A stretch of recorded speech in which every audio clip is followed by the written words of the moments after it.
딱 50만 원만 오늘만 빌려주시오. 귓가에 속삭이듯 들려온 떨리는 목소리에 고개를 들었습니다. 창구 앞에는 비에 흠뻑 젖은 한 노인이 금방이라도 쓰러질 것처럼 위태롭게 서 있었습니다. 동료들은 못 들은 척 서류에 코를 박고 있었지만 저는 그 초라한 행색과 절박한 눈빛에서 돌아가신 할머니의 모습이 겹쳐 보였습니다. 차마 그 눈빛을 외면할 수 없었습니다. 이바구 시작 전에 무료로 하실 수 있는 구독과 좋아요 부탁드립니다. 창밖은 마치 하늘에 구멍이라도 뚫린 듯 장대비가 쏟아지고 있었습니다. 오후 내내 울어대던 잿빛 하늘은 저녁이 가까워오자 더욱 거세게 분노를 토해냈죠. 은행 로비의 두꺼운 유리문도 그 기세에 가늘게 몸을 떨었습니다. 마감 시간을 알리는 셔터가 내려오기 직전의 분주함 속에서 제 손은 기계적으로 돈을 세고 서류를 정리하고 있었지만 마음은 어쩐지 다른 곳에 가 있었습니다. 어서 이 지긋지긋한 하루가 끝나기만을 바랄 뿐이었습니다. 형광등 불빛 아래서 숫자와 씨름하는 제 자신이 꼭 부품처럼 느껴지는 그런 날이었습니다. 한미숙 씨, 정신 안 차려? 마감이야, 마감.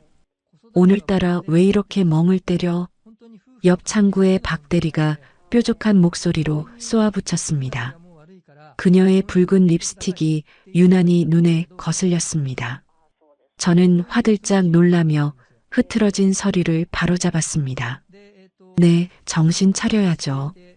매일 반복되는 일상, 조금이라도 방심하면 실수는 언제든 찾아오니까요. 특히나 승진 심사를 코앞에 둔 저로서는 작은 꼬투리 하나 잡혀서는 안 됐습니다. 바로 그때였습니다. 자동문이 힘겹게 열리며 비바람과 함께 작은 인형 하나가 로비 안으로 들어선 것은 흠뻑 젖어 몹시 지쳐 보이는 한 노인이었습니다. 오래 입어색이 바랜 낡은 카디건은 빗물에 축축하게 젖어 몸에 착 달라붙어 있었고 굽이 다 다른 낡은 단화에서는 흙탕물이 뚝뚝 떨어져 gam비싼 대리석 바닥을 더럽혔습니다. 안내 데스크의 신입 직원이 당황한 얼굴로 다가가 무어라 말을 건넸지만 노인은 그를 지나쳐 곧장 제 앞으로 다가왔습니다. 넓은 은행 로비의 창구는 여러 개였지만 마치 자석에 이끌리기라도 한 것처럼 정확히 제 앞으로. 하필 왜 제 앞이었을까요? 제 앞에 선 노인은 아무 말 없이 저를 올려다보기만 했습니다. 겹겹이 펜주름 사이로 세월의 고단함이 묻어났고 금방이라도 눈물을 쏟을 듯한 눈은 깊이를 알 수 없는 슬픔으로 가득 차 있었습니다. 어디서부터 잘못된 걸까? 이분의 삶은. 그런 뜬금없는 생각이 머리를 스쳤습니다.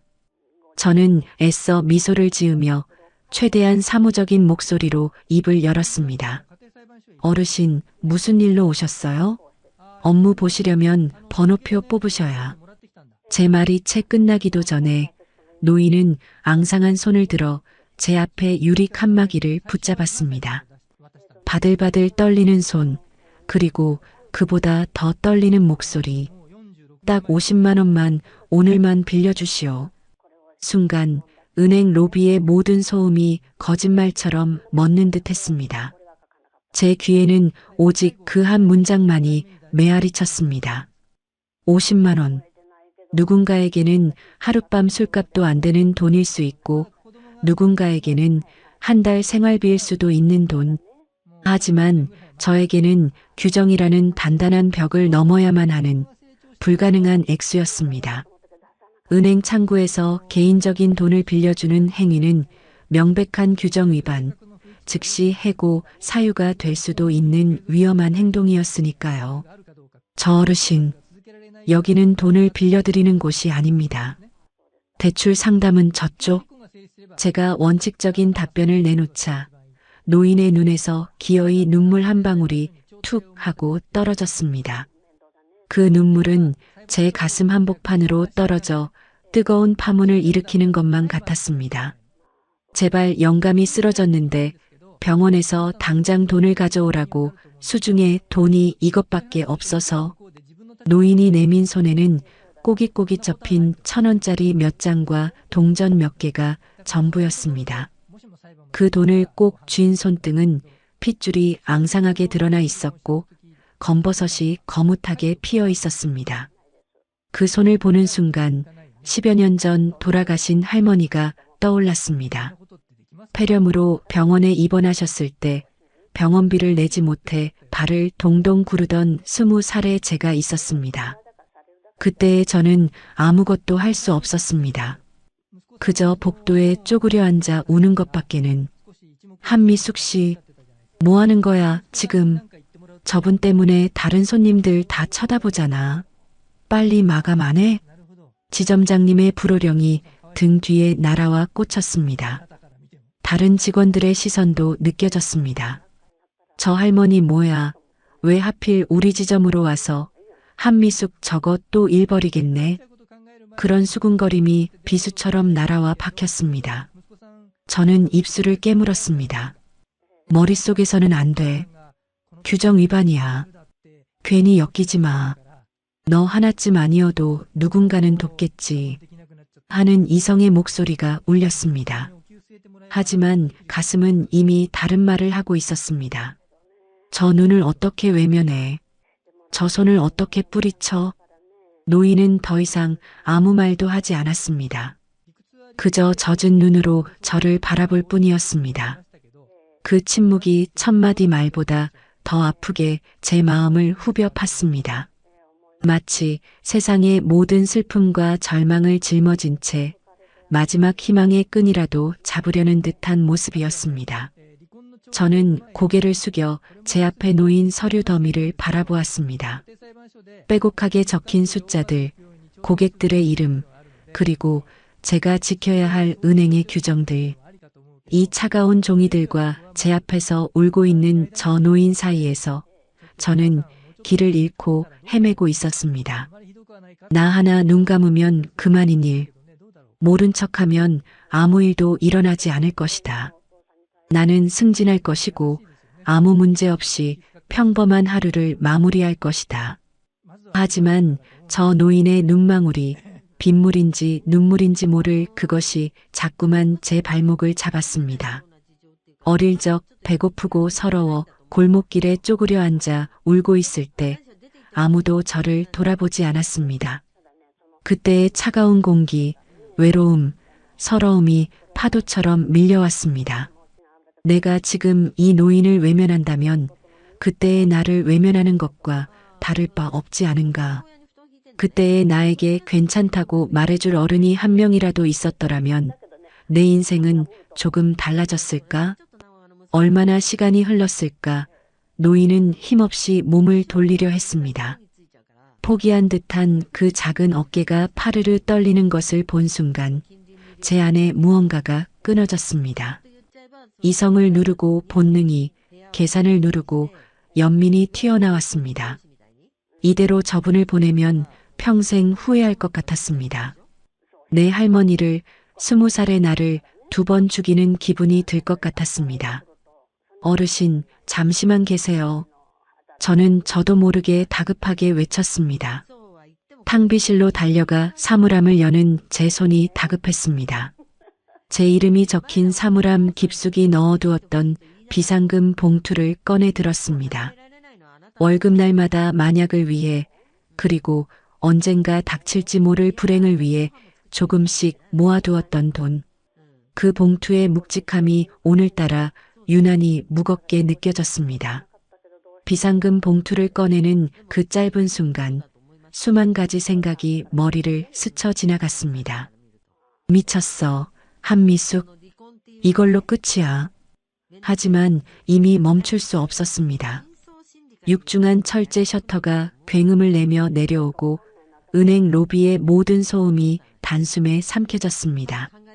방금 전까지 북적이던 공간은 텅 비어버렸고 형광등 불빛만이 차갑게 대리석 바닥을 비추고 있었습니다. 저는 그 한가운데 섬처럼 홀로 서 있었습니다.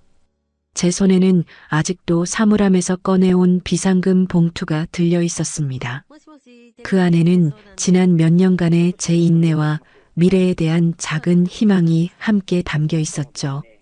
그리고 저는 방금 그 모든 것을 얼굴도 모르는 한 노인에게 건네주려 했습니다.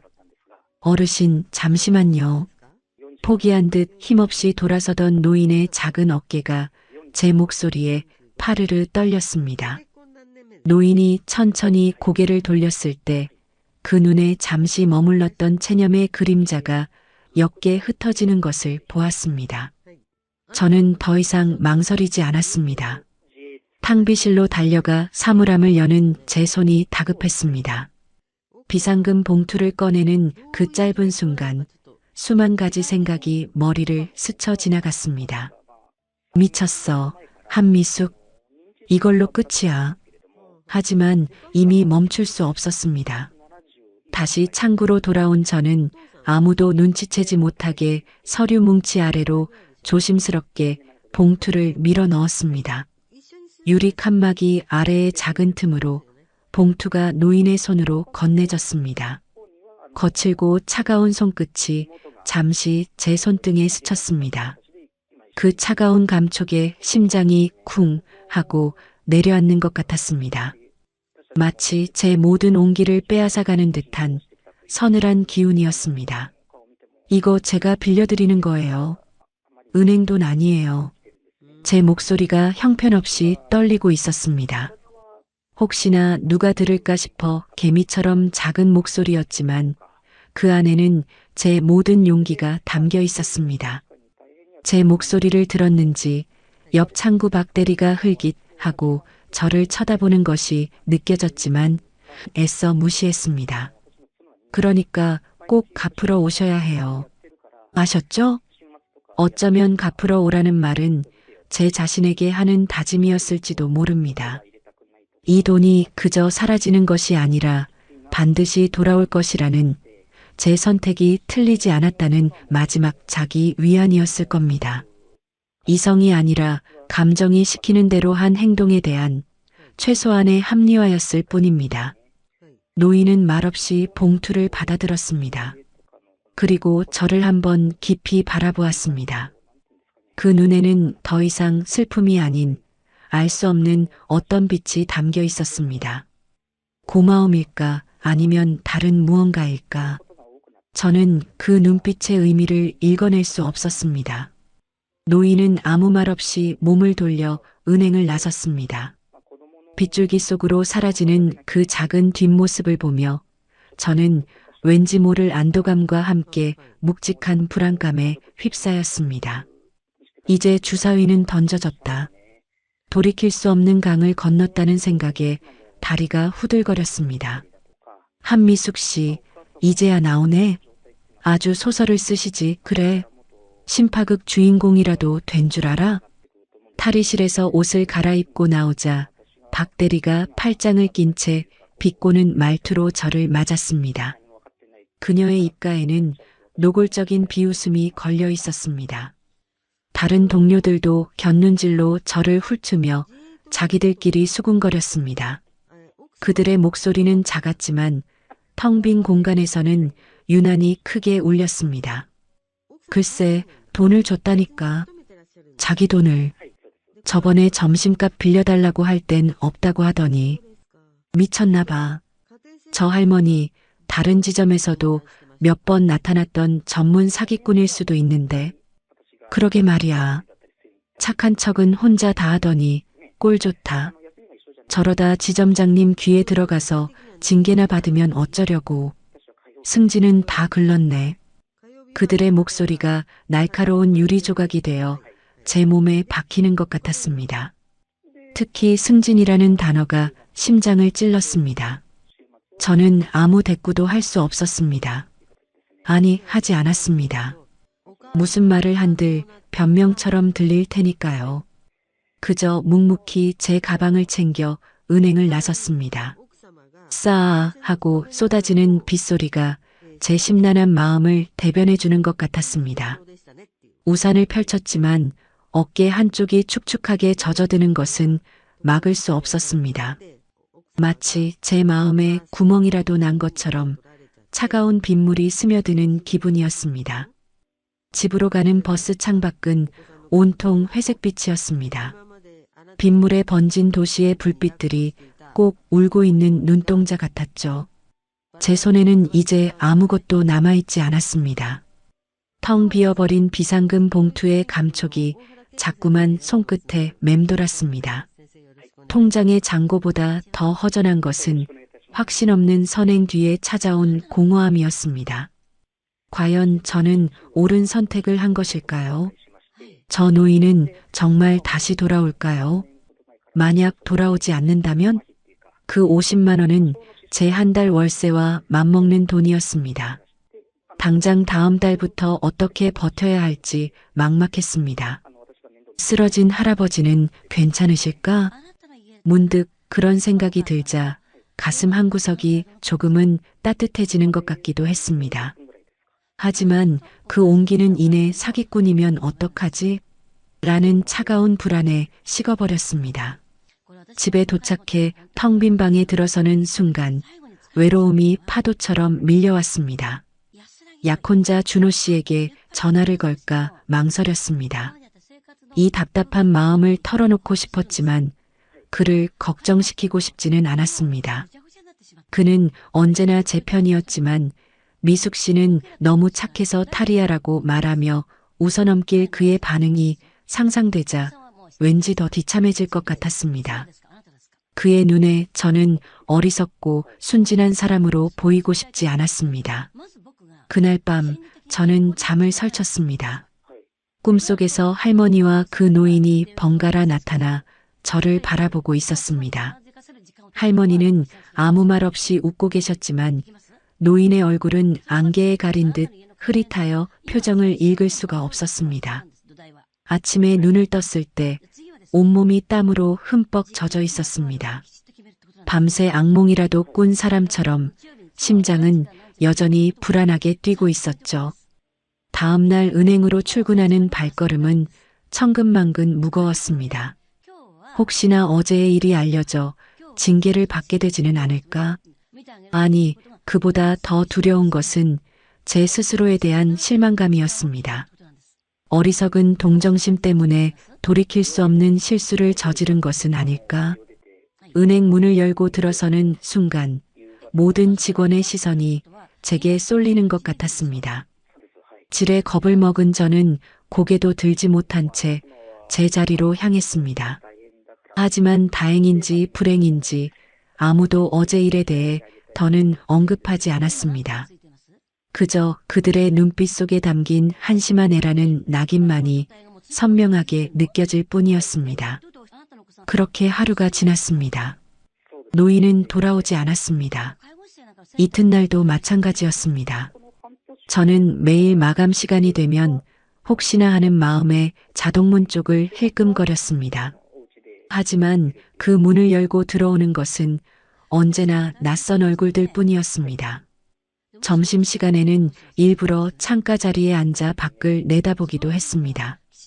혹시라도 그 낡은 카디건이 보이지 않을까 해서였죠. 하지만 거리는 무심하게 흘러갈 뿐 제 초조한 마음을 알아주는 이는 아무도 없었습니다. 제 마음속에서 희망의 불씨가 점점 사그라들고 있었습니다. 이제 정말 끝이라고, 저는 바보 같은 짓을 한 거라고 그렇게 체념하려던 순간이었습니다.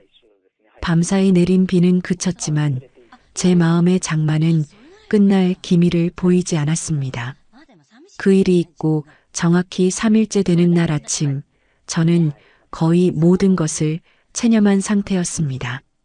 희망이라는 단어는 사치였고 남은 것은 어리석었던 자신에 대한 자책뿐이었죠. 50만 원. 그 돈은 제게 단순한 숫자가 아니었습니다. 고아로 자라 악착같이 버텨온 지난 세월의 증표이자 제 힘으로 온전히 서고 싶다는 자존심의 다른 이름이었습니다. 그런데 저는 그것을 단 한 번 본 얼굴도 모르는 노인에게 제 손으로 건네버린 겁니다. 출근 준비를 하는 내내 거울 속 제 모습이 한심해서 견딜 수가 없었습니다. 핏기 없는 얼굴, 퀭한 눈, 며칠 사이 몇 년은 늙어버린 기분이었습니다.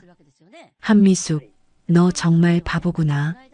화장대 위에 놓인 준호 씨가 선물해준 작은 목걸이가 아침 햇살에 반짝였습니다. 그가 제게 프로포즈하며 했던 말이 떠올랐습니다. 미숙 씨의 강인함과 따뜻함을 사랑해. 강인함? 따뜻함? 지금의 저는 그저 멍청하고 물러터진 여자일 뿐이었습니다. 그를 볼 낯이 없었습니다. 어젯밤 그의 다정한 목소리가 귓가에 맴돌았지만 그 위로가 오히려 비수처럼 느껴졌습니다. 그의 순수한 믿음을 제가 더럽힌 것만 같았습니다. 은행으로 향하는 발걸음은 어제보다 2배는 더 무거웠습니다. 차라리 어제의 일이 알려져 지점장님께 호된 꾸지람이라도 들었으면 속이 시원했을지도 모릅니다. 하지만 저를 향한 동료들의 경멸 어린 침묵은 보이지 않는 가시가 되어 온몸을 찔러댔습니다. 특히 박 대리는 제가 지나갈 때마다 들으라는 듯 헛웃음을 치거나 정수기 앞에서 다른 직원과 세상에 공짜가 어디 있다고 다 자기 엿보지. 그러게 누가 그렇게 착한 척하래. 라며 혼잣말처럼 중얼거렸습니다. 저는 그 모든 것을 못 들은 척, 못 본 척하며 제자리에 앉아 모니터만 뚫어지게 쳐다보았습니다. 숫자들, 고객들의 이름, 상품의 수익률 머릿속에 아무것도 들어오지 않았습니다. 그저 귓가에는 딱 50만 원만 하던 노인의 목소리와 미쳤나봐 하던 동료들의 비웃음만이 번갈아 울려 퍼질 뿐이었습니다. 점심시간이 되어 구내식당으로 향했지만 밥알이 모래알처럼 느껴져 몇 숟갈 뜨지 못하고 자리에서 일어났습니다. 옥상으로 올라가 차가운 바람을 맞으며 멍하니 하늘을 보았습니다. 구름 한 점 없이 파란 하늘이 잿빛으로 가득 찬 제 마음을 더욱 비참하게 만들었습니다. 그래, 이제 그만 잊자. 50만 원으로 인생의 쓴맛을 배웠다고 생각하자. 그 돈은 원래 내 돈이 아니었던 거야. 저는 스스로에게 몇 번이고 다짐했습니다. 하지만 그럴수록 더욱 선명하게 떠오르는 것은 노인의 슬픈 눈이었습니다. 병원에 가야 한다던 영감님은 어떻게 되셨을까? 정말 사기꾼이었다면 왜 그런 슬픈 눈을 하고 있었을까? 돈을 잃은 것보다 더 아픈 것은 사람에 대한 제 마지막 믿음이 배신당했다는 사실이었습니다. 평생을 외롭게 살아온 제게 세상은 역시나 차갑고 이기적인 곳이라는 것을 다시 한번 확인시켜주는 것 같아 절망적이었습니다. 퇴근 시간이 되자마자 저는 도망치듯 은행을 빠져나왔습니다. 그 순간 휴대폰이 울렸습니다. 화면에 뜬 내 사랑 준호 씨라는 글자를 보는 순간 참고 있던 눈물이 와르르 쏟아졌습니다. 어제는 그의 목소리가 위로가 되었지만 오늘은 그의 다정함이 오히려 저를 더 깊은 죄책감 속으로 밀어 넣었습니다.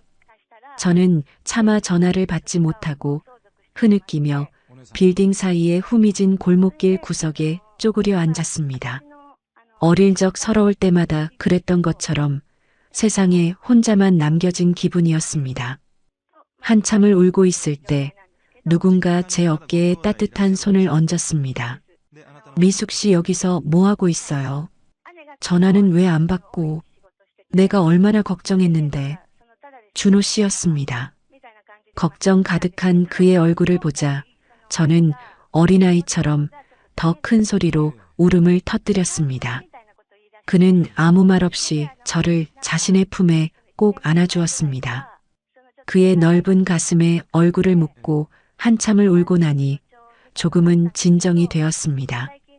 그의 깨끗한 셔츠가 제 눈물과 콧물로 엉망이 되었지만 그는 아랑곳하지 않고 제 등을 토닥여 주었습니다. 무슨 일 있어요? 아침부터 안색이 안 좋더니 나한테 말해봐요. 응?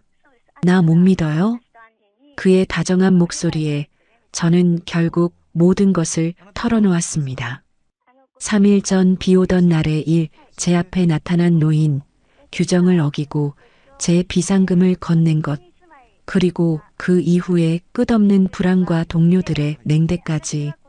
제 이야기가 길어질수록 준호 씨의 표정은 점점 굳어갔습니다. 저는 그의 얼굴에서 실망의 빛을 읽었습니다. 그 역시 저를 어리석다고 생각할 거라는 생각에 심장이 차갑게 식어갔습니다. 그래서 그 돈 3일이 지났는데도 못 받은 거죠? 모든 이야기를 마쳤을 때 그가 물었습니다. 저는 고개를 들지 못한 채 작게 끄덕였습니다. 질책이 날아올 것이라 예상하며 눈을 질끈 감았습니다. 거봐, 너도 결국엔 다른 사람들이랑 똑같아. 속으로 그렇게 외치고 있었습니다. 하지만 이어진 그의 말은 제 예상을 완전히 빗나갔습니다. 그동안 혼자 얼마나 힘들었어요. 왜 나한테 진작 말 안 했어요? 그는 저를 책망하는 대신 오히려 더 꽉 안아주었습니다. 그의 목소리에는 안타까움과 저를 걱정하는 마음으로 가득 차 있었습니다. 준호 씨 나 바보 같죠? 속은 거 뻔히 아는데도 혹시나 하는 마음에 자꾸 기다리게 되고 동료들 말대로 나 혼자 착한 척하다가 이게 무슨 꼴인지. 아니, 미숙 씨는 바보가 아니에요. 그가 제 어깨를 잡고 눈을 맞추며 단호하게 말했습니다. 그의 눈에는 한치의 흔들림도 없는 깊은 신뢰가 담겨 있었습니다. 내가 사랑하는 한미숙은 바로 그런 사람이에요. 손해볼 줄 알면서도, 아플 줄 알면서도 눈앞의 아픔을 외면하지 못하는 사람. 규정보다 사람이 먼저인 사람. 그래서 내가 미숙 씨를 사랑하는 거예요. 50만 원 없어도 살아요. 정 힘들면 내가 채워주면 되죠. 하지만 그 마음 잃어버리면 우린 아무것도 아닌 거예요. 그의 말 한마디 한마디가 제 가슴속의 얼음을 녹이는 것 같았습니다. 세상 모두가 저를 손가락질해도 이 사람만은 내 편이라는 사실이 저를 다시 일어서게 했습니다. 동료들이 미숙 씨한테 함부로 대한 거 내가 가서 따끔하게 한마디 할까? 어떻게 그런 말을 할 수가 있어? 아니에요, 괜찮아요. 그 사람들은 원래 그런 사람들이니까. 그냥 준호 씨가 이렇게 알아주니까 그걸로 됐어요. 정말이에요. 앞으로 힘든 일 있으면 혼자 끙끙 앓지 말고 제일 먼저 나한테 말해줘요. 나 미숙 씨 남편 될 사람이잖아. 우리 사이에 비밀 같은 거 만드는 거 아니에요. 약속? 그는 제 새끼손가락에 자신의 손가락을 걸었습니다. 그 따뜻한 온기가 제 마음 깊은 곳까지 전해졌습니다. 우리는 한참 동안 아무 말 없이 서로를 바라보았습니다. 어두운 골목길, 희미한 가로등 불빛 아래서 저는 제 인생의 가장 큰 보물이 무엇인지 다시 한번 깨달았습니다. 집으로 돌아오는 길, 준호 씨는 제 손을 놓지 않았습니다. 그는 아무것도 묻지 않았지만 저는 그날 이후 처음으로 편안한 마음이 들었습니다. 노인이 돌아오지 않아도 괜찮을 것 같았습니다. 돈을 잃었지만 그보다 더 소중한 것을 확인했으니까요. 하지만 제 마음 한구석에서는 여전히 작은 불씨가 꺼지지 않고 있었습니다. 그 노인의 안위가 걱정되었고 제 선택을 끝까지 믿고 싶었습니다. 그날 밤 저는 오랜만에 깊은 잠을 잘 수 있었습니다. 꿈에는 더 이상 아무도 나타나지 않았습니다. 다음 날 아침 저는 어제와는 다른 마음으로 눈을 떴습니다. 비록 상황은 달라진 것이 없었지만 제 마음은 단단해져 있었습니다. 그래, 기다리자. 결과가 어떻든 나는 내 선택을 후회하지 않아. 그렇게 다짐하며 저는 평소보다 조금 더 당당한 걸음으로 은행을 향했습니다. 그 문 앞에서 무엇이 저를 기다리고 있는지도 모른 채 말입니다. 아침의 공기는 어제와 사뭇 달랐습니다. 밤사이 준호 씨가 불어넣어준 용기 덕분이었을까요? 지긋지긋하게 저를 짓누르던 불안의 무게가 조금은 가벼워진 듯 했습니다. 물론 50만 원이라는 현실적인 손실과 노부인이 돌아오지 않을 것이라는 합리적 의심은 여전히 머릿속을 맴돌았지만 제 마음가짐은 분명 달라져 있었습니다. 그래, 결과가 어떻든 나는 내 선택을 후회하지 않아. 스스로에게 주문을 외우며 은행 문을 열었습니다.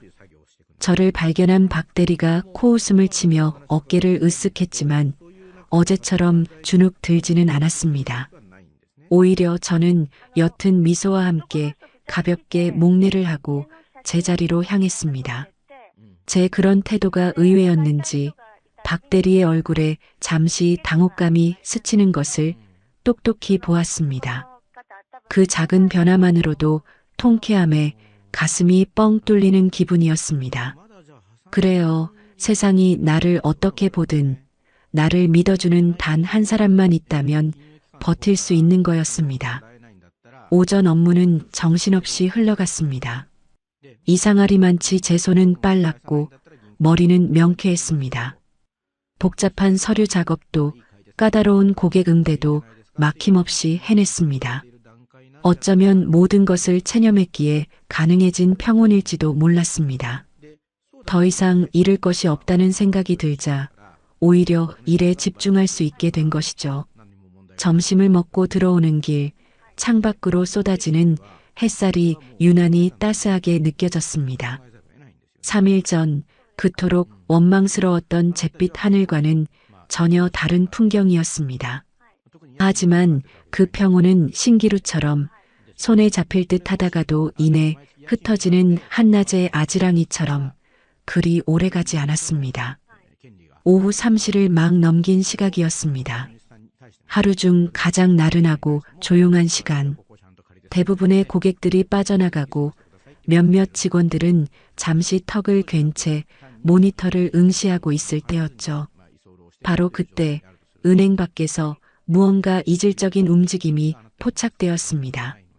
끼잉 마이너스 하는 날카로운 타이어 마찰음과 함께 도로의 모든 흐름을 멈춰 세우듯 거대한 검은색 세단 한 대가 은행 정문 앞에 멈춰 섰습니다.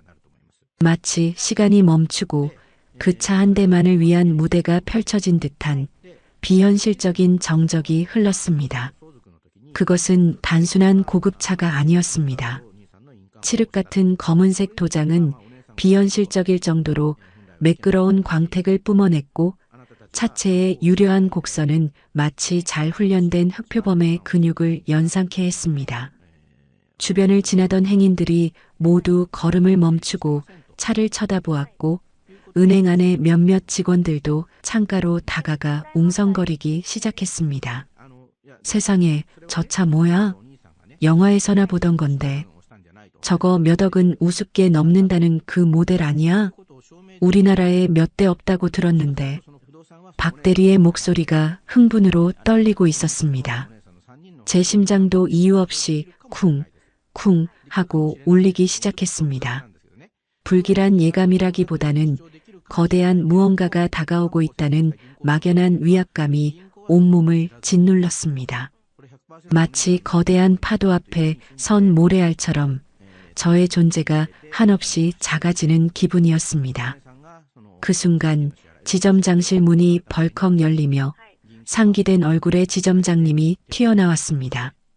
그는 평소의 근엄한 표정은 온데간데 없이 안절부절 못하며 넥타이를 고쳐 매고 허둥지둥 창가로 달려갔습니다. 아니, 저 차는 VVIP 명단에 있던 한성그룹 차가 맞는데 미리 연락도 없이 어쩐 일이지? 지점장님의 목소리에는 평소의 위엄은 온데간데 없고 잘 보여야 할 상사 앞에 신입사원처럼 초조함과 긴장감만이 가득했습니다. 그는 다급하게 경비원에게 손짓했습니다. 김 부장, 뭐해? 어서 나가서 문 열어드리지 않고 어서. 은행 전체가 순식간에 얼어붙었습니다. 모든 직원들이 하던 일을 멈추고 숨을 죽인 채 검은 벤치의 다음 움직임에 모든 신경을 곤두세웠습니다. 저 역시 마찬가지였습니다. 모니터 화면의 숫자들은 더 이상 의미 없는 기호가 되어 흩어졌고 제 시선은 창밖의 검은 물체에 고정되었습니다. 운전석에서 말끔한 정복 차림의 기사가 내리더니 뒷좌석 문을 향해 깍듯하게 허리를 숙였습니다. 그리고 천천히, 아주 천천히 문을 열었습니다. 모두의 시선이 그 문틈으로 쏠렸습니다. 과연 누가 내릴 것인가? 본사의 높은 분? 아니면 이 은행의 주주라도 되는 큰손 고객? 문이 열리고 먼저 모습을 드러낸 것은 잘 닦인 최고급 수제 구두였습니다. 그리고 곧이어 익숙한 실루엣이 차에서 내렸습니다. 저도 모르게 탄식이 터져 나왔습니다. 제 약혼자 준호 씨였습니다.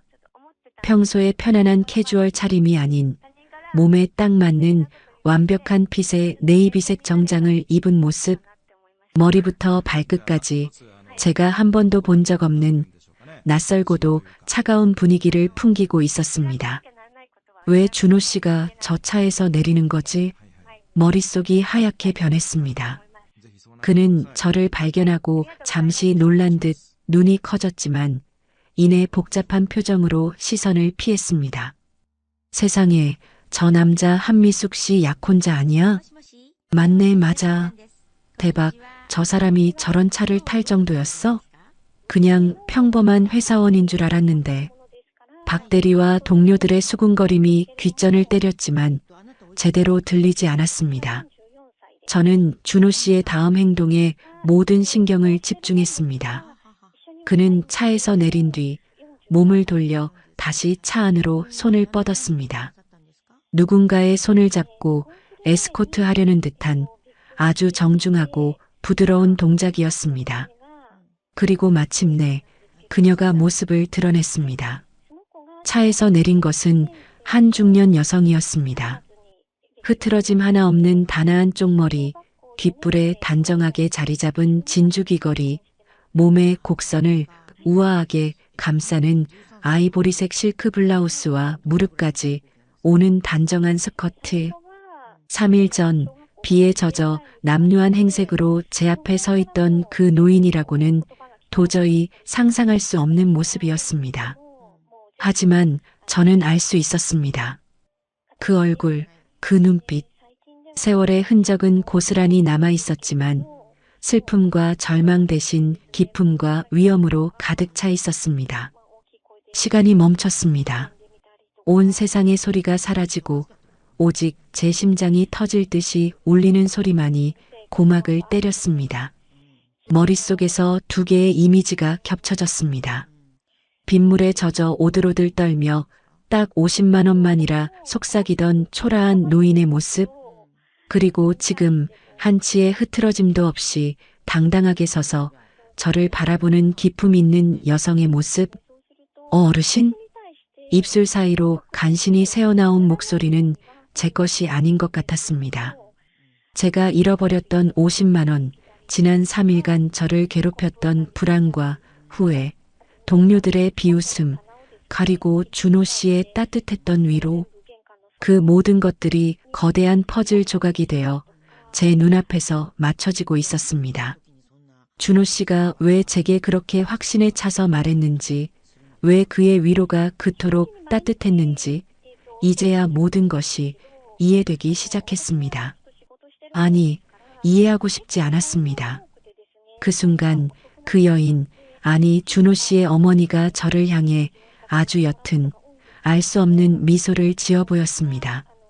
그 미소의 의미를 파악하기도 전에 지점장님이 허둥지둥 달려나가 그녀 앞에 90도로 허리를 숙였습니다.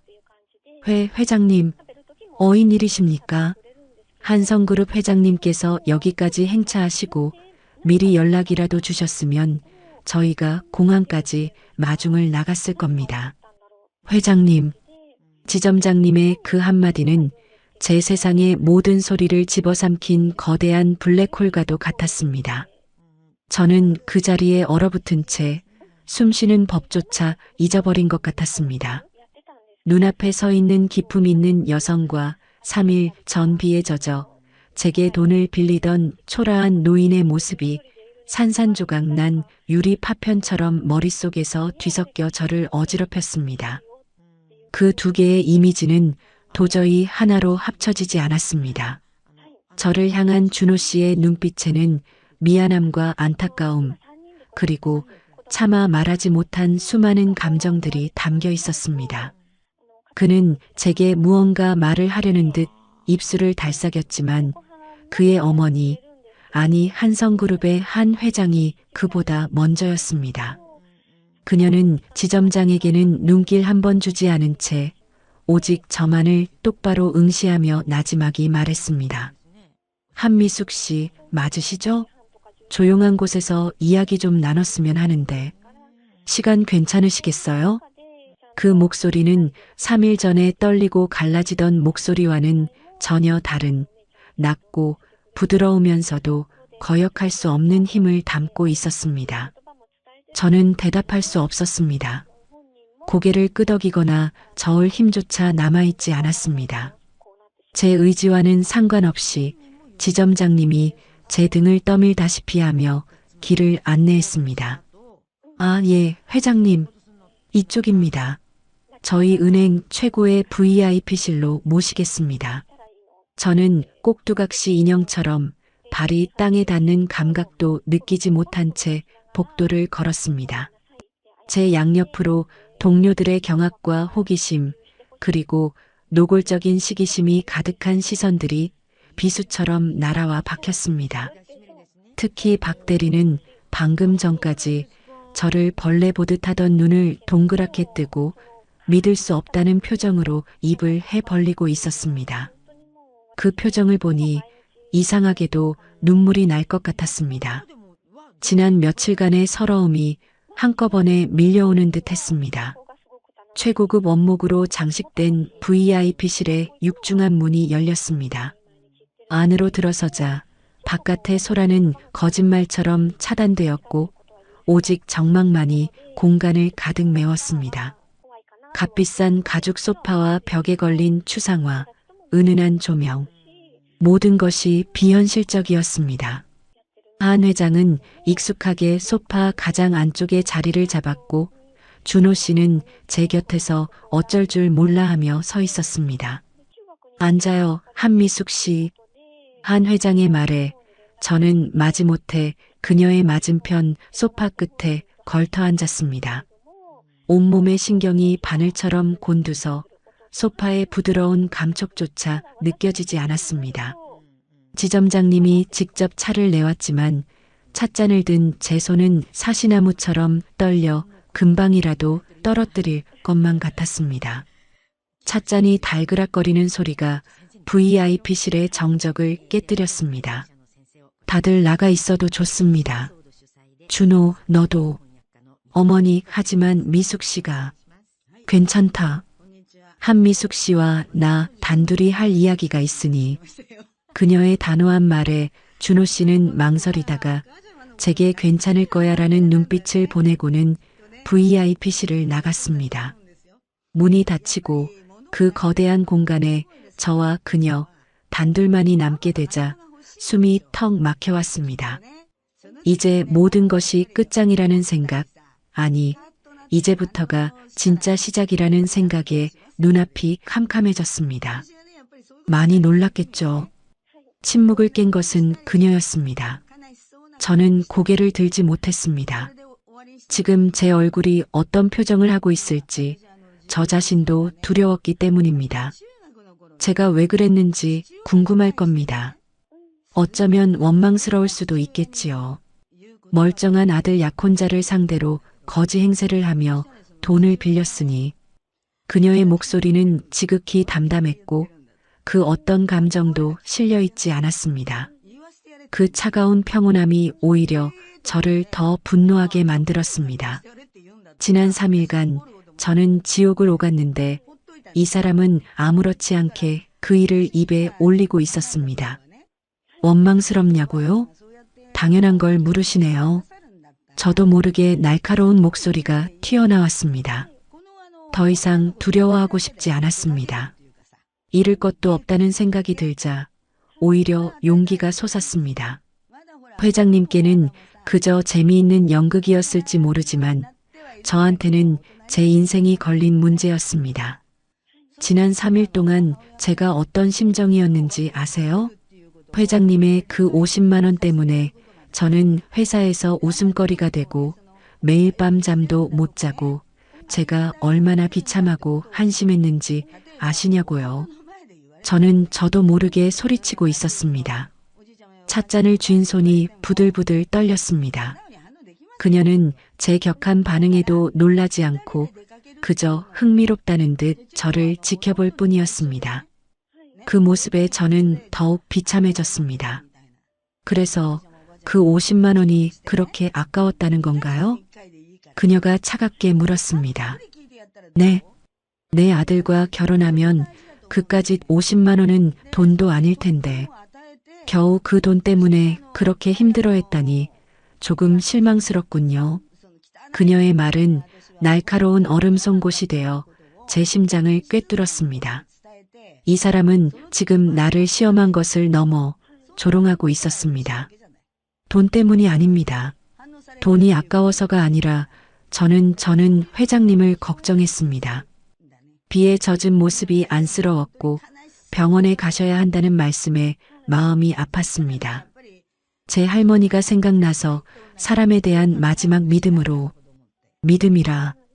그녀는 제 말을 자르며 나지막이 음조렸습니다. 그리고는 옅은 미소를 지었습니다. 그 미소는 따뜻함과는 거리가 먼 모든 것을 다 안다는 듯한 오만한 미소였습니다. 한미숙 씨, 세상에서 가장 어리석은 게 뭔지 압니까? 바로 그 믿음이라는 겁니다. 특히나 가진 것 없는 자의 믿음만큼 값싼 것도 없지요. 저는 할 말을 잃었습니다.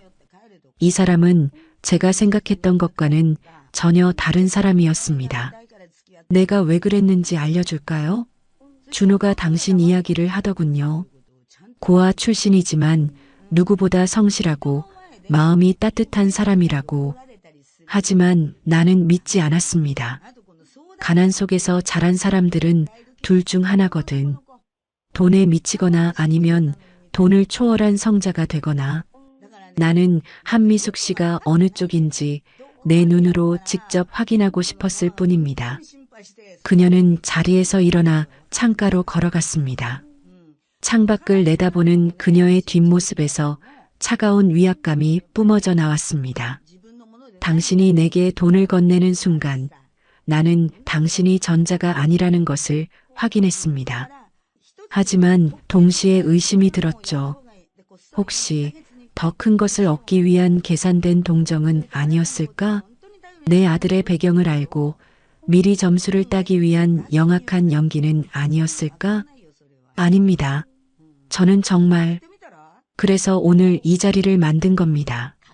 모든 것을 다 가진 내 앞에서 당신이 어떤 태도를 보일지, 돈과 권력 앞에서 당신의 그 따뜻한 마음이 어떻게 변하는지 마지막으로 확인하고 싶었으니까. 그녀가 몸을 돌려 저를 바라보았습니다. 그녀의 눈빛은 얼음처럼 차가웠고 그 안에는 일말의 온기도 찾아볼 수 없었습니다. 자, 이제 한미숙 씨가 대답할 차례군요. 내 아들의 약혼자 자리, 그리고 한성그룹의 며느리라는 타이틀. 이 모든 것을 가질 자격이 있다는 걸 지금 나에게 증명해 보이세요. 한 회장의 마지막 말은 날카로운 얼음 파편이 되어 제 심장을 후벼 팠습니다. VIP실의 화려한 조명 아래 그녀는 얼음 여왕처럼 차갑고 오만하게 저를 내려다보고 있었습니다. 분노와 억울함 그리고 서러움이 한꺼번에 몰려와 눈물이 핑 돌았습니다. 하지만 저는 울지 않았습니다. 대신 천천히 고개를 들었습니다. 그리고 제 안에 남아있는 마지막 자존심 조각까지 모두 끌어모아 그녀의 눈을 똑바로 마주 보았습니다. 증명할 필요 없습니다. 제 목소리는 놀라울 정도로 차분하고 단단했습니다. 오히려 당황한 것은 한 회장이었습니다. 그녀의 눈썹이 미세하게 꿈틀거렸습니다. 저는 회장님께 제 가치를 증명할 이유가 없습니다. 제가 사랑하는 사람은 한성그룹의 후계자가 아니라 그저 김준호라는 남자입니다.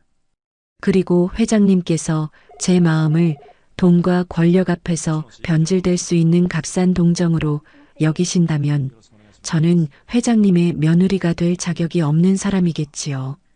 그 순간 제가 예상치 못했던 일이 일어났습니다. 제 당돌한 대답에 분노할 것이라 생각했던 그녀의 얼굴에서 차가운 가면이 산산조각 나기 시작한 것입니다.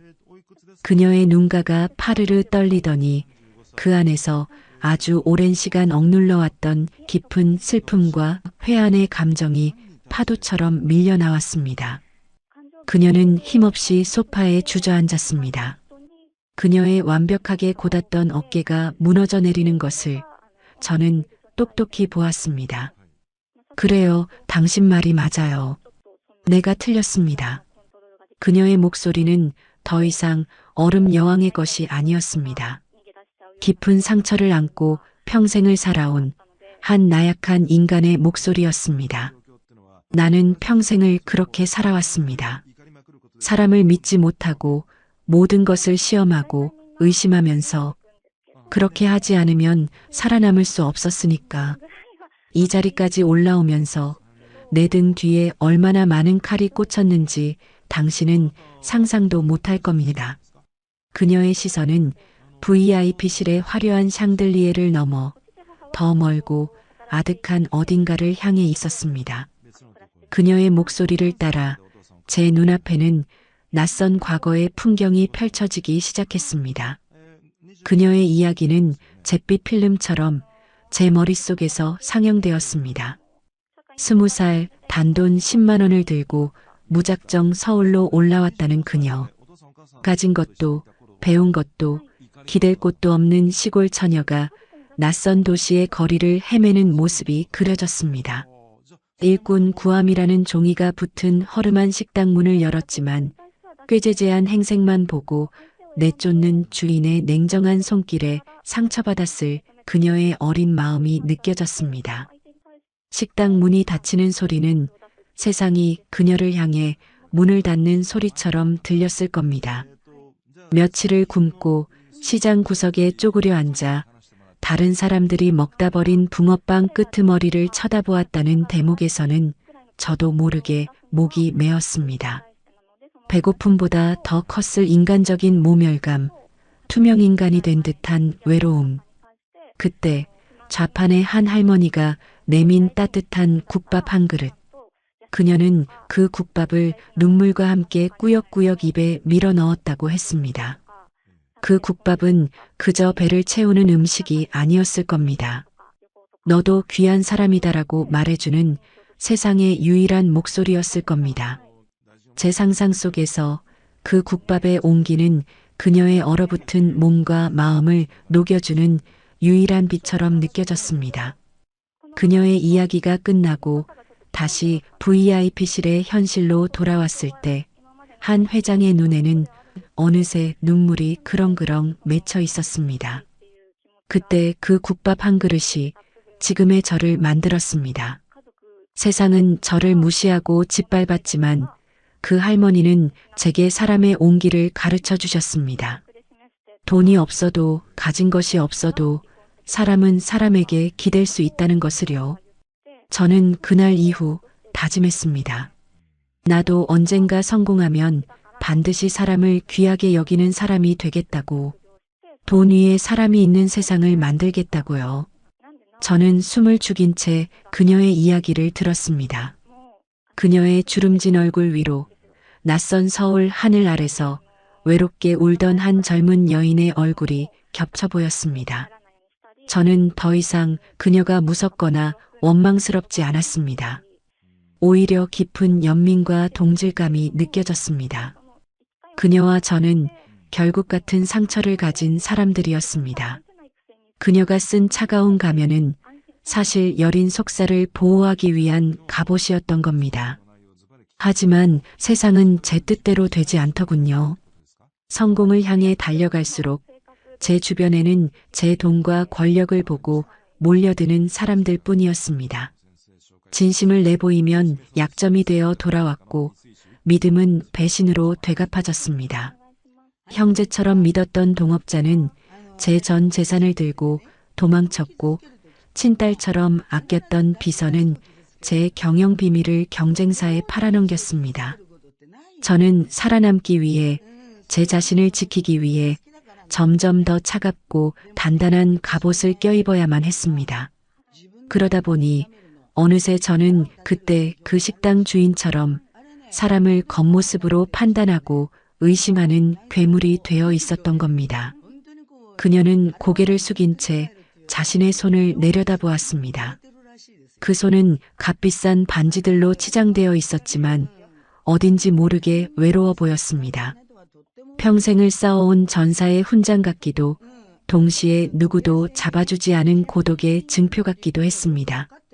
그날 창구 앞에서 비에 젖은 나를 보던 미숙 씨의 눈에서 나는 돌아가신 우리 어머니의 모습을 보았어요. 그리고 동시에 국밥 한 그릇을 앞에 두고 서럽게 울던 내 젊은 날의 모습도 보았지요. 당신은 내가 수십 년 전에 잃어버렸던 까맣게 잊고 살았던 바로 그 마음을 가지고 있었습니다. 그녀는 떨리는 손으로 제 손을 다시 잡았습니다. 그 손은 더 이상 차갑지 않았습니다. 같은 상처를 가진 사람만이 나눌 수 있는 따뜻한 온기가 전해졌습니다. 미숙 씨가 건넨 그 50만 원 봉투의 무게를 나는 압니다. 그것이 단순한 종이돈이 아니라 당신의 지난 세월과 땀, 그리고 미래에 대한 희망이라는 것을요. 그래서 더 미안하고 더 고마웠습니다. 내 아들 녀석이 세상 물정 모르는 복에 겨운 내 아들이 당신처럼 귀한 사람을 만났다는 사실에 감사했습니다. 회장님, 어머니라고 불러주면 안 될까요? 그녀의 말에 저는 참고 있던 눈물을 터뜨리고 말았습니다. 고아로 자라 한 번도 따뜻하게 불러보지 못했던 그 이름. 어머니. 저는 흐느끼며 고개를 끄덕였습니다. 네, 어머니. 그녀는 저를 가만히 자신의 품에 안아주었습니다. 그 품은 제가 평생을 그리워했던 할머니의 품처럼 따뜻하고 포근했습니다. 저는 그 품에 안겨 어린 시절의 서러움과 지난 며칠간의 억울함을 모두 쏟아내듯 한참을 울었습니다. 그녀 역시 제 등을 토닥이며 조용히 함께 울어주었습니다. 얼마나 지났을까? 저는 조금 진정이 되어 그녀의 품에서 떨어졌습니다. VIP실의 창밖은 어느새 붉은 노을로 물들고 있었습니다. 한바탕 폭풍이 지나간 뒤의 고요함, 그리고 모든 것이 씻겨 내려간 듯한 청명함이 우리 두 사람 사이에 감돌았습니다. 이제 우리 아들 녀석 좀 들어오라고 할까요? 아마 문 밖에서 발만 동동 구르고 있을 겁니다. 저 녀석도 당신처럼 마음이 약해서. 어머니는 장난기 어린 미소를 지으며 말했습니다. 저는 쑥스러운 마음에 얼굴을 붉히며 고개를 끄덕였습니다. 그 순간 우리는 더 이상 한성그룹의 회장과 평범한 은행원이 아니었습니다. 그저 아들과 며느리를 사랑하는 시어머니와 그런 시어머니의 마음을 얻게 된 예비 며느리일 뿐이었습니다. 은행이라는 차가운 공간 속에서 저는 세상에서 가장 따뜻한 가족을 얻고 있었습니다. VIP실의 문이 열리고 저는 어머니의 손을 잡고 밖으로 나섰습니다. 언제 들어왔는지 문 밖에는 준호 씨가 안절부절 못하는 얼굴로 서 있었습니다. 저와 어머니의 얼굴을 번갈아 보던 그는 제 눈이 퉁퉁 부어 있으면서도 어딘가 평온해 보이는 것을 보고는 안도의 한숨을 내쉬었습니다. 그의 얼굴에는 지난 며칠간의 걱정과 미안함이 고스란히 담겨 있었습니다. 어머니, 미숙 씨 두 사람 괜찮은 거예요? 제가 얼마나 걱정했는지. 어머니는 그런 아들의 모습이 귀엽다는 듯 웃으며 말했습니다. 그럼 괜찮고 말고 아주 귀한 내 며느리랑 속 깊은 이야기 좀 나누느라 늦었다. 너는 평생을 살아도 모를 우리 여자들만의 이야기 말이다. 이제 그만 걱정하고 우리 며느리 손 좀 잡아주거라. 며느리라는 말에 준호 씨의 얼굴이 환하게 밝아졌습니다. 그는 제게 다가와 제 손을 조심스럽게 감싸 쥐었습니다. 그의 손은 여전히 따뜻했습니다.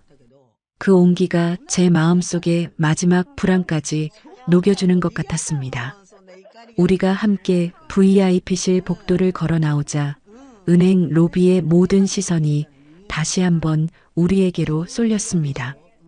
직원들은 마치 중요한 연극의 마지막 장면이라도 보는 관객들처럼 숨을 죽인 채 우리의 모든 행동을 지켜보고 있었습니다. 그들의 얼굴에는 호기심과 경외, 그리고 당혹감이 복잡하게 뒤섞여 있었습니다. 특히 박 대리는 제가 한 회장의 손을 잡고 그 아들인 준호 씨와 나란히 걸어 나오는 모습을 보고는 믿을 수 없다는 듯 두 눈을 동그랗게 뜨고 있었습니다. 그녀의 잘 그린 눈썹이 파르르 떨리는 것이 여기까지 느껴졌습니다. 그녀는 아마도 제가 눈물을 쏟으며 쫓겨나거나 최소한 호된 꾸지람을 듣고 나올 것이라 예상했겠지요. 어머니는 그런 시선들을 아랑곳하지 않고 제 손을 잡은 채 은행 로비 한가운데로 걸어 나갔습니다. 그리고는 헛기침 한 번으로 모든 사람들의 주목을 끈 뒤 카랑카랑한 목소리로 말했습니다.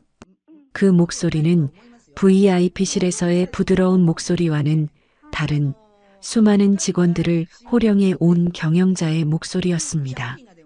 다들 잠시 주목해 주시겠어요? 제가 오늘 이 자리에 온 것은 제 예비 며느리인 한미숙 씨에게 정식으로 인사를 하기 위함입니다.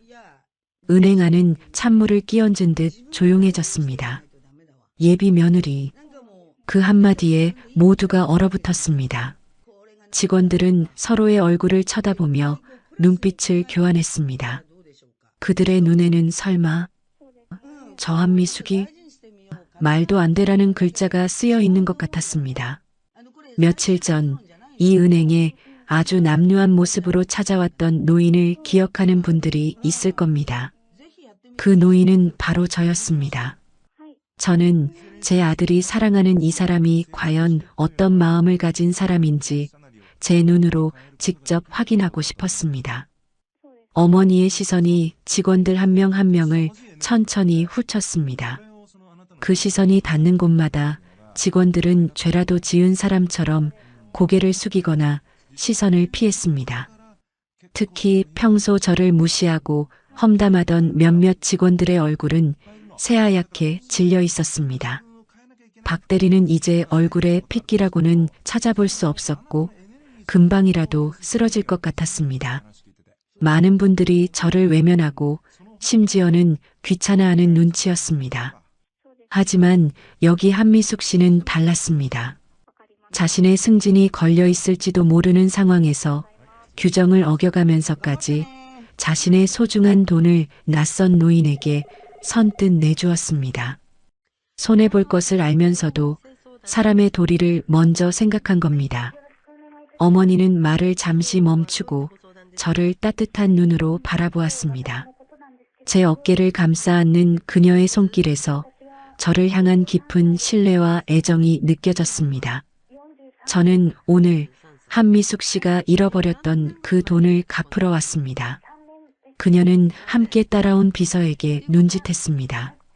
비서가 들고 있던 서류 가방에서 꺼낸 것은 돈 봉투가 아니었습니다.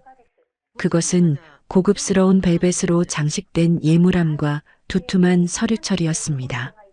그리고 이것은 당신의 그 귀한 마음에 대한 제 작은 보답입니다.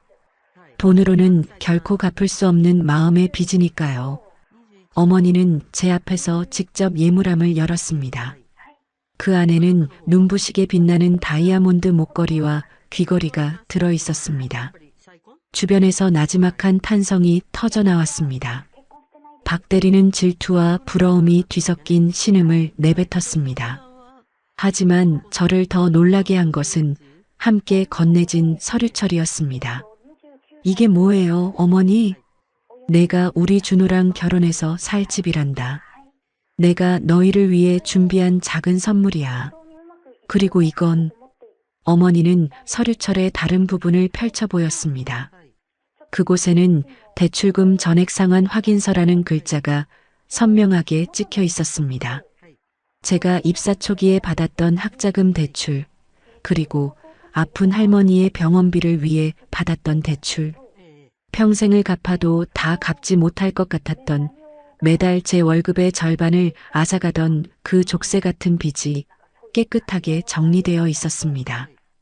어머니, 이걸 어떻게 이렇게까지 하실 필요 없는데. 내 며느리가 될 사람이 돈 때문에 고개 숙이고 사는 꼴은 못 본다. 이제 그런 걱정일랑 다 잊고 헐헐 날아보거라. 너는 그럴 자격이 충분한 아이야. 내가 가진 그 귀한 마음 세상에 때 묻지 않도록 내가 지켜줄 것이다. 저는 차오르는 눈물을 참을 수가 없었습니다. 이것은 단순한 돈이나 선물이 아니었습니다. 평생을 저를 짓눌렀던 가난과 외로움으로부터의 완전한 해방 선언이었습니다. 제 지난 세월의 모든 아픔을 보상받는 듯한 기분이었습니다. 그때 어머니가 지점장을 향해 말했습니다. 지점장님, 그리고 여기 계신 직원분들, 잘 들으세요. 그녀의 목소리는 다시 한성그룹의 회장으로서의 위엄을 되찾고 있었습니다. 한미숙 씨는 오늘부로 귀은행에 사직서를 제출할 겁니다. 그리고 내일부터 한성그룹의 기획전략실 이사로 첫 출근을 하게 될 겁니다. 앞으로는 제 개인 비서실을 통해 공식적으로 업무 협조를 요청할 테니 그렇게들 하십시오. 네, 알겠습니다. 회장님, 저희 은행의 경사입니다. 지점장님은 굽신거리며 연신 고개를 조아렸습니다. 박 대리를 비롯한 동료들은 이제는 질투나 시기를 넘어선 완전한 충격과 공포에 휩싸인 얼굴로 저를 바라보고 있었습니다. 특히 박 대리는 방금 자신이 무슨 짓을 했는지 깨달았는지 핏기 하나 없는 얼굴로 입술만 파르르 떨고 있었습니다. 그녀의 눈에는 눈물까지 고여 있었습니다. 어머니는 그런 그들을 보며 마지막으로 한마디 덧붙였습니다. 그리고 한 가지 더. 저는 오늘 이 지점의 모든 거래를 중단하고 한성그룹의 주거래 은행을 옮길 생각입니다. 사람의 가치를 돈보다 아래에 두는 은행과는 더 이상 함께할 수 없겠군요. 직원 교육부터 다시 하셔야겠습니다. 지점장님. 그 말은 은행 전체에 떨어진 핵폭탄과도 같았습니다. 지점장님은 회장님, 제발 그것만은 을 외치며 그 자리에 털썩 주저앉았습니다. 박 대리는 결국 다리에 힘이 풀렸는지 창백한 얼굴로 바닥에 쓰러지고 말았습니다. 저는 그 통쾌한 광경을 보며 준호 씨와 어머니의 손을 꼭 잡았습니다. 3일 전 비에 젖은 노인을 보며 제 안에서 피어났던 작은 선의의 씨앗이 이제는 거대한 나무가 되어 저를 지켜주고 있었습니다. 진심은 반드시 돌아오는 법이라는 것을 저는 온몸으로 깨닫고 있었습니다. 은행 창밖으로 쏟아지는 눈부신 햇살이 우리의 새로운 시작을 축복해주는 것만 같았습니다. 은행에서의 소동이 있고 며칠이 지났습니다. 제 삶은 그야말로 상전벽해라는 말이 어울릴 정도로 완전히 뒤바뀌었습니다. 아침에 눈을 뜨면 더 이상 지긋지긋한 알람 소리가 아닌 창문 너머로 쏟아지는 따스한 햇살이 저를 깨웠습니다. 좁고 볕도 잘 들지 않던 제 옥탑방이 아닌 한 회장님이 마련해 주신 넓고 쾌적한 아파트의 침실에서 맞는 아침이었습니다. 한성그룹의 기획전략실 이사라는 새로운 직함은 아직 제 몸에 맞지 않는 옷처럼 어색했지만 매일 아침 저를 위해 준비된 차를 타고 한강변을 따라 출근하는 길은 더 이상 외롭거나 고되지 않았습니다. 새로운 환경, 새로운 사람들, 모든 것이 낯설었지만 이상하게도 두렵지는 않았습니다. 오히려 하루하루 새로운 것을 배우고 제 능력을 마음껏 펼칠 수 있다는 사실에 가슴이 벅차올랐습니다. 저를 낙하산이라며 수군거리는 시선들도 있었지만 저는 더 이상 그런 시선에 흔들리지 않았습니다. 제 곁에는 저를 믿어주는 든든한 사람들이 있었으니까요. 무엇보다 저를 가장 행복하게 한 것은 더 이상 혼자가 아니라는 사실이었습니다. 제 곁에는 언제나 든든하게 저를 지지해주는 준호 씨와 이제는 누구보다 따뜻한 눈으로 저를 바라봐 주시는 어머니가 있었습니다. 저희 세 사람은 주말을 맞아 어머니의 자택 정원에서 오붓한 점심 식사를 하기로 했습니다. 잘 가꿔진 정원에는 제가 이름도 모르는 예쁜 꽃들이 만발해 있었고 투명한 햇살 아래 모든 것이 반짝였습니다.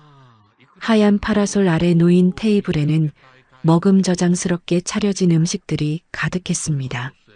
제가 좋아하는 잡채와 갈비찜까지 있었습니다. 이 모든 것이 마치 꿈만 같아서 저는 몇 번이고 제보를 꼬집어 보아야만 했습니다. 미수가 뭘 그렇게 멍하니 서 있니? 음식 다 식겠다. 어서 와서 앉아라. 어머니가 환한 미소로 저를 불렀습니다. 저는 어색하게 웃으며 테이블에 앉았습니다. 준호 씨는 제 옆에 앉아 자연스럽게 제 손을 잡아주었습니다. 우리 미숙 씨, 이사님 된 거 축하해요. 근데 아직도 실감이 안 나나 보네. 이젠 좀 익숙해질 때도 됐는데. 네. 네, 아직도 얼떨떨해요. 제가 이런 대접을 받아도 되는 건지 매일매일 꿈꾸는 것 같아요. 제 말에 어머니가 손을 내저으며 말했습니다. 그런 약한 소리 하는 거 아니야. 너는 충분히 그럴 자격이 있어. 오히려 한성그룹이 너 같은 인재를 얻은 게 행운이지. 그동안 은행 창구에만 앉아 있었던 게 아까울 정도라니까. 안 그러니 아들? 그럼요 어머니. 제가 미숙 씨 처음 본 순간부터 알아봤다니까요. 저 사람 보통 내기가 아니구나. 크게 될 사람이구나 하고 준호 씨의 너스레에 우리 모두는 한바탕 웃음을 터뜨렸습니다. 웃음소리가 정원 가득 퍼져나갔습니다. 평생을 외롭게 살아온 제게 가족과 함께하는 이 평범한 식사와 웃음이 얼마나 큰 행복인지 다른 사람들은 아마 모를 겁니다. 그동안 저는 행복이라는 것이 아주 멀리 있거나 아주 특별한 사람들에게만 주어지는 것이라 생각했습니다. 하지만 지금 이 순간 저는 깨닫고 있었습니다. 행복은 거창한 것이 아니라 사랑하는 사람과 함께 밥을 먹고 웃고 이야기하는 이 사소한 순간들 속에 있다는 것을요. 식사를 하던 중 문득 며칠 전 은행에서의 일이 떠올랐습니다. 그날 이후 저는 일부러 그 일을 떠올리지 않으려 애썼습니다. 어머니, 그런데 그때 박 대리님은 어떻게 됐어요? 지점장님도요. 제 질문에 어머니는 잠시 수저를 내려놓고 저를 바라보았습니다. 그녀의 눈빛이 잠시 그늘졌지만 이내 단호한 빛을 띠었습니다. 내가 신경 쓸 일 아니다. 잘못을 저질렀으면 마땅히 그에 대한 책임을 져야 하는 법이지. 박 대리라는 직원은 권고사직 처리됐고 지점장은 한직으로 밀려나 지방으로 발령이 났다고 하더구나. 그리고 그 지점은 한성그룹과의 거래가 끊기면서 아마 곧 문을 닫게 될 거다. 본사 감사가 들어가서 그동안의 비리도 전부 밝혀졌다고 하더라. 어머니의 목소리는 단호했지만 그 안에는 어떤 악의도 느껴지지 않았습니다. 그저 세상의 당연한 이치를 말하는 것 같았습니다. 하지만 저 때문에 여러 사람이 피해를 본 것 같아서 마음이 편치 않아요. 제가 조금만 참았더라면. 미수가 내 탓이 아니야. 다시 한번 말하지만 그들은 자신의 선택에 대한 결과를 맞이한 것뿐이다. 사람의 마음에 상처를 주고 약한 자를 짓밟는 행동에는 반드시 대가가 따르는 법이란다. 너는 그걸 잊지 말거라. 내가 앞으로 더 높은 자리에 오를수록, 더 많은 것을 가질수록 오늘의 이 마음을 잃지 않는 것이 가장 중요해. 권력은 사람을 지키는 데 써야지 사람을 짓밟는 데 써서는 안 되는 거다. 어머니의 말에 저는 고개를 끄덕였습니다. 그날 비에 젖은 노인의 모습을 외면했던 그들. 그들의 선택이 결국 그들의 발목을 잡은 것이었습니다. 반면 손해볼 것을 알면서도 마음이 시키는 대로 행동했던 저의 선택은 제게 상상도 못할 행운을 가져다 주었습니다. 그나저나 너희 결혼식은 언제쯤으로 할 거니? 나는 하루라도 빨리 우리 며느리 호강시켜주고 싶은데 웨딩드레스도 최고급으로 맞춰주고 신혼여행도 세계 일주라도 보내줘야지. 어머니의 뜬금없는 말에 저와 준호 씨는 얼굴을 붉혔습니다. 어머니도 참 미숙 씨 아직 준비도 안 됐는데. 준비는 무슨 준비? 몸만 오면 되는 것을. 내가 다 알아서 해줄 테니 너희는 그냥 행복하기만 하면 된다. 아, 그리고 너희가 살 집, 인테리어는 미숙이 내가 하고 싶은 대로 다 하렴. 내가 이 집의 진짜 안주인이니까. 어머니는 그렇게 말하며 제 손을 꼭 잡아주었습니다. 그녀의 주름진 손에서 10여 년 전 돌아가신 할머니의 온기가 느껴졌습니다. 저는 그 순간 깨달았습니다. 할머니는 돌아가신 것이 아니라 어머니의 모습으로 제 곁에 다시 돌아오신 것일지도 모른다고요. 제게 새로운 가족을 만들어주기 위해서 말입니다. 식사를 마치고 저희 세 사람은 정원을 함께 거닐었습니다. 준호 씨는 제 어깨를 감싸 안았고 어머니는 그런 저희를 보며 흐뭇한 미소를 지었습니다.